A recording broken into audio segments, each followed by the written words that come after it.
Welcome back to the reading of the poem of the Man God, written by Marie Valtorta, Volume 3, Chapter 382, Part 1. At the ford between Jericho and Bethabara, 14th February 1946. The banks of the Jordan near the ford are exactly like a camp of nomads during these days, when caravans are returning to their hometowns. Tents or just blankets tied to two tree trunks, or resting on branches planted in the ground, or tied to the high saddle of a camel, fixed in short somehow to enable people to get under them and be sheltered from the dew, which must be just like rain in these places below sea level, are spread everywhere along the woods, which form a green frame round the river. When Jesus arrives with his disciples near the river banks, to the north of the ford, the camps are slowly awaking.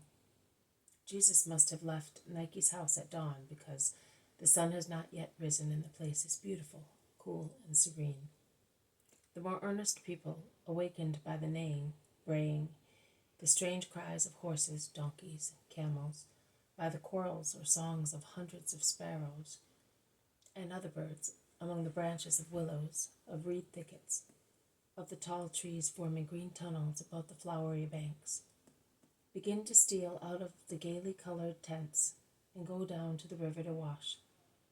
One can hear some children weeping, and the sweet voices of mothers speaking to their children. All the signs of life revive minute by minute. All kinds of vendors arrive from the nearby town of Jericho with new pilgrims, guards, and soldiers responsible for watching over and keeping order during these days, when tribes of every region meet and do not spare themselves insults and reproaches, and when there are frequent thefts by highwaymen who mix with the crowds disguised as pilgrims in order to steal. And there is no shortage of prostitutes who have come on their Passover pilgrimage. That is to squeeze money and gifts out of the more wealthy and lustful passengers in payment for an hour's pleasure, which miserably neutralizes all Passover purifications. The honest women, who among the pilgrims have husbands and grown-up sons, shout like upset magpies calling their men, who stand enraptured, or at least mothers and wives think so, watching the prostitutes. And the shameless women laugh and give sharp answers to the titles addressed to them by the honest women. The men, and the soldiers in particular, laugh and willingly joke with the prostitutes.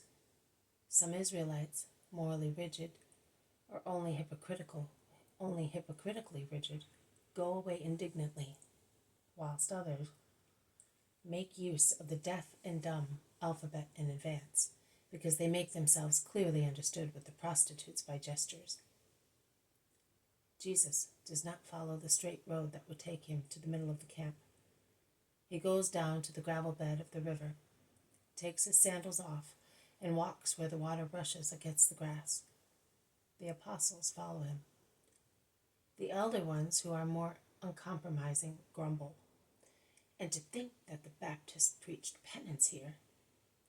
Yes, and this place is now worse than a porch in the Roman Thermae.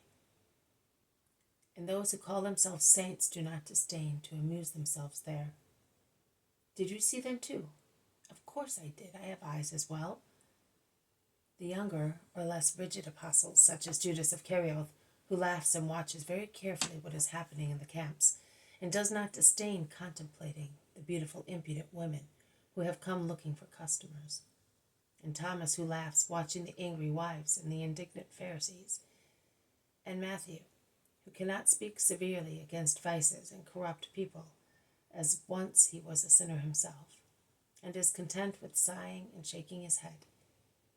And James of Zebedee, who watches without interest and without criticizing, indifferently, follow their little group, ahead of which there is Jesus with Andrew, John, and James of Alphaeus.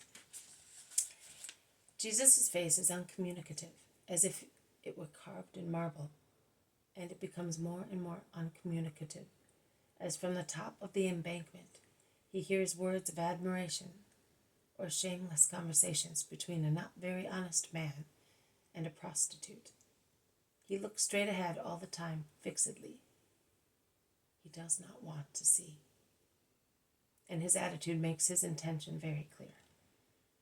But a young man, magnificently dressed, who is speaking to two prostitutes with other fellows like him, says in a loud voice to one of the women, "Go, we want to have a good laugh. Go and offer yourself. Comfort him.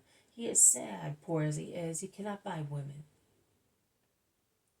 Jesus' ivory face blushes and then becomes pale once again. But he does not look round. His blushing is the only sign that he has heard. The impudent woman with her necklaces tinkling loudly, and her dress flapping lightly, utters an affected cry and jumps from the low embankment on to the gravel bed, and in doing so, she succeeds in showing much of her secret beauty. She falls just at Jesus' feet, and with trilling laughter on her beautiful lips, inviting eyes and figure, she shouts, "Oh, handsome one, among those born of women, for a kiss of your lips I give all myself without payment." John, Andrew, and James of Alphaeus are paralyzed with scandalous astonishment and cannot make a gesture. But Peter, he springs like a panther, and from his group he falls heavily on the unfortunate woman, now on her knees and leaning backwards. He shakes her, lifts her, hurls her with an awful epithet against the embankment, then charges her to give her the rest. Jesus says, "Simon!" a cry which is more than a sermon. And Simon goes back to his Lord, red with anger. "Why do you not let me punish her?" "Simon, you do not punish a garment which has become dirty. You wash it. Her garment is her filthy body, and her soul is polluted. Let us pray to cleanse her soul and her body." He says so kindly, in a low voice, but loud enough to be heard by the woman. And setting out again, he now does cast a glance with his mild eyes at the wretched woman for one moment. One glance only, for one moment only. But all the power of his merciful love is in it. And the woman lowers her head, picks up her veil, and covers herself with it. Jesus continues on his way. This has been a reading from The Poem of the Man God, written by Maria Valtorta, Volume 3, Chapter 382, Part 1, At the Ford between Jericho and Bethabara. Thank you for listening. I will see you tomorrow. May God bless you, and may peace be with you.